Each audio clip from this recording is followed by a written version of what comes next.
Hello guys. We're gonna talk about the Article 15, starting with the Section 1 and all of it, Section 1 to Section 4. So, let's start. Article 15, the Family Executive Order. This Senate bill is introduced by Jingoy Estrada, where it says the family is the widely known as the basic unit of our society. In our home, we can learn our good manners and experience more. Man, let's explain what this family is all about. Raising a good children so they could learn good manners and all about morality, and also experience one's home is manifested in the way a person act and deal with others. Also strengthen its solidarity and activity, promotes its total development. It's also explained and showed that several government institutions and a number of private organizations undertake programs that are dedicated to assist some Filipino and their problem. It means in section under Article 15, Filipino or people have the rights to request help from the government.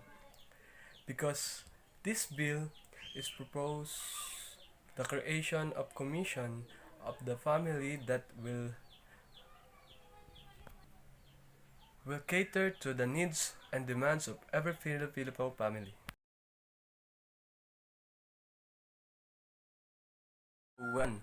On the Section 1, that short title or shall be known as the National Family Commission of the Philippine Act of 2020.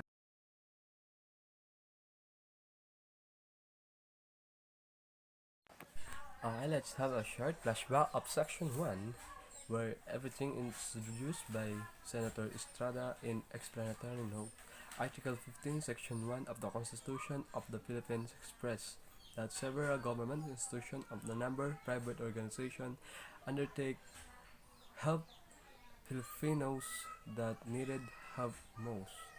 And this constitution is also called Let's proceed to the section National Family Commission of 2020. Article 15, which is about Section 2, marriage.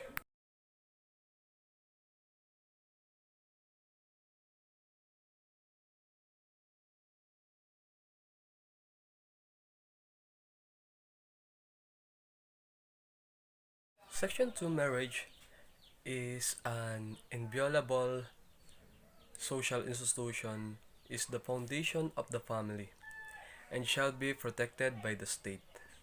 It refers to the act by which a man and a woman become husband and wife. It is both a status and a contract by a man and a woman. It is a status of a man and a woman legally united for life with right and obligation, which are governed by law and not subject to private agreement and between the parties. In the section 2, it shows that everyone, man and woman, not only man have the right or obligation for the family. So woman also have an obligation to the family. So that's the marriage is for. So everything is a balance, like obligation is being what do you call that so that's it. Obligation must be are for both man and woman. So yes, we have an agreement between the parties, which is they have to do their obligation and governed by law.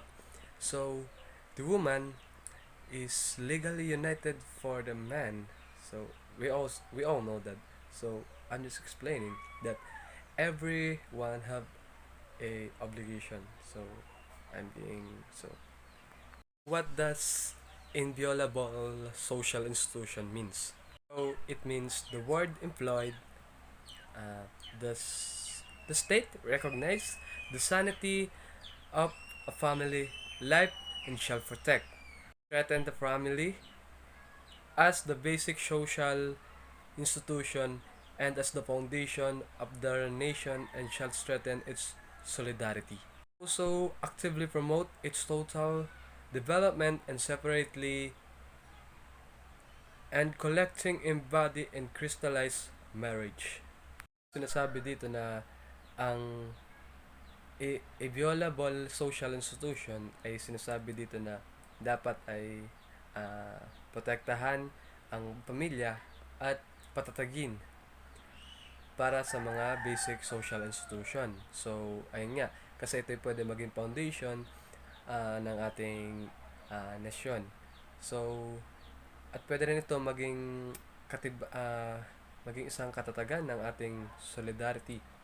So, ayun nga, actively promote its total development. So, dapat ay malaya at palaging napopromote yung total development ng ating society. Ayun. So, ang section 2 ay about marriage na kung saan ang dalawang tao o ang babae at lalaki ay pinag-uugnay ng isang kasal. So, they have legal agreement. So, they have to kailangan gawin nila yung kanilang obligasyon sa isang pamilya. So, lahat ng ito ay dapat sunod, kagaya ng patatagin ng pamilya. Yon, kauna-unahan yon sa kailangan rin natin protektahan ang ating pamilya.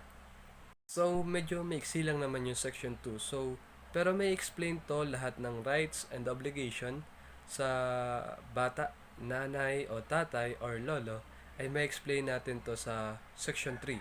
So, malapit na tayong dumako sa section 3. So,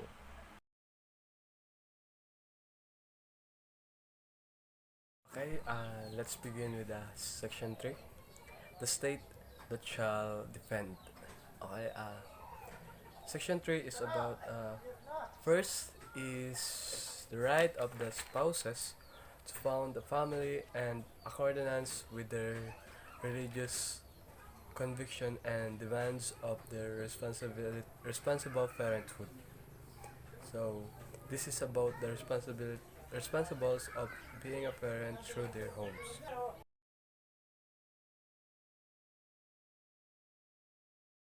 Second is the right of children to assistance, including the proper and nutrition and special protection for all forms of neglect, abuse, cruelty, exploitation, and other conditions prejudicial to their development. This is about the rights of kids or children on the part of family. Children have rights to have a proper nutrition and protection and also protect the possible barricade to their grown up from their childhood.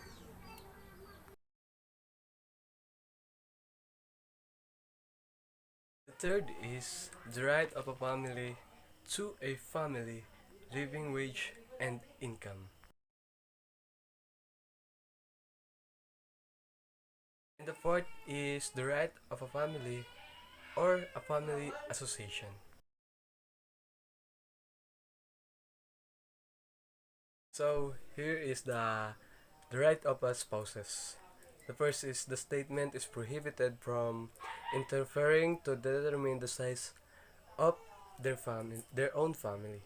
So they don't have the right to interfere to determine the size of their family. The second is parents have the responsibility not only to provide for their materialized need but also for their moral and spiritual guidance. It means the family should provide the material needs, not only the material needs but also the moral and spiritual guidance to their children. So,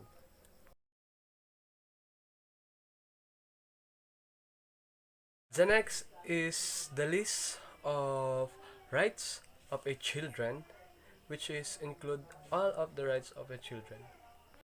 So here is the list of the rights of a children: to be born, to have a family, to live in peaceful and community, wholesome environment, to have adequate food and health and active body, to obtain good education and develop their potential.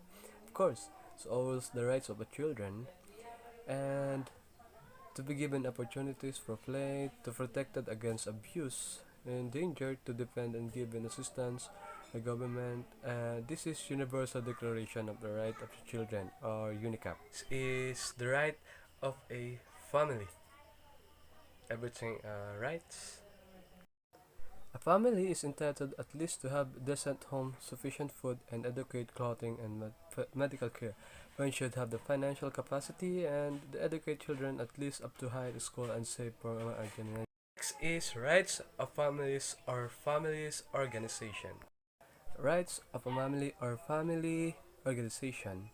Republic Act Number 8369, October 28, 1997, established child and family courts to exclusively handle criminals and civil cases involving children and or families relations. So, pag may na-involve na bata sa or sa family ay dapat ay under na ng Republic Act Number 8369.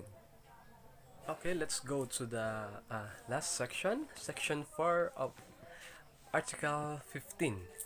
Section 4 is care for elderly. The family has the duty to care for its elderly members, but the state may also do such through this program of social security. Existing laws grant benefits for sickness, disability, etc. to elderly people. Dito sa Section 4 ay pinapakita na ang matanda ay may karapatan na dapat silang aragain. Hindi lang ang mga bata ang dapat alagaan. So, dapat alagaan din yung mga matatanda. So, yun yung nakalagay sa Section 4 on Article 15.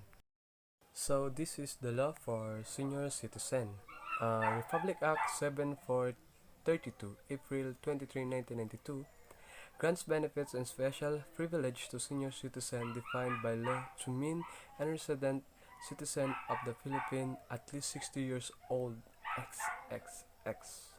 And next is Republic Act 7876, February 14, 1995, Senior Citizens Act of the Philippines established a senior citizen center in all city and municipalities in the Philippines. So in this Republic Act, the given or laws for senior citizen, it was shown that every citizen or senior citizen have rights, especially to those people 60 years old and above. They have to treat them like child, not to be forgotten, but they have to treat. So that's why they build a home for the agents or home for the senior citizen, so they will could get a care or given care by someone. So that's all about Section 15. Family. Family is well known as the basic unit of society. Section 1 explain what the family is about. Section 2, it's about marriage or a violable social institution. And in Section 3, the state and shall defend the rights of everyone, including the right of spouses, rights of a children, rights of a family, and rights of families or families organization. That's all, and thank you for listening and watching this video about Section 15, and thank you.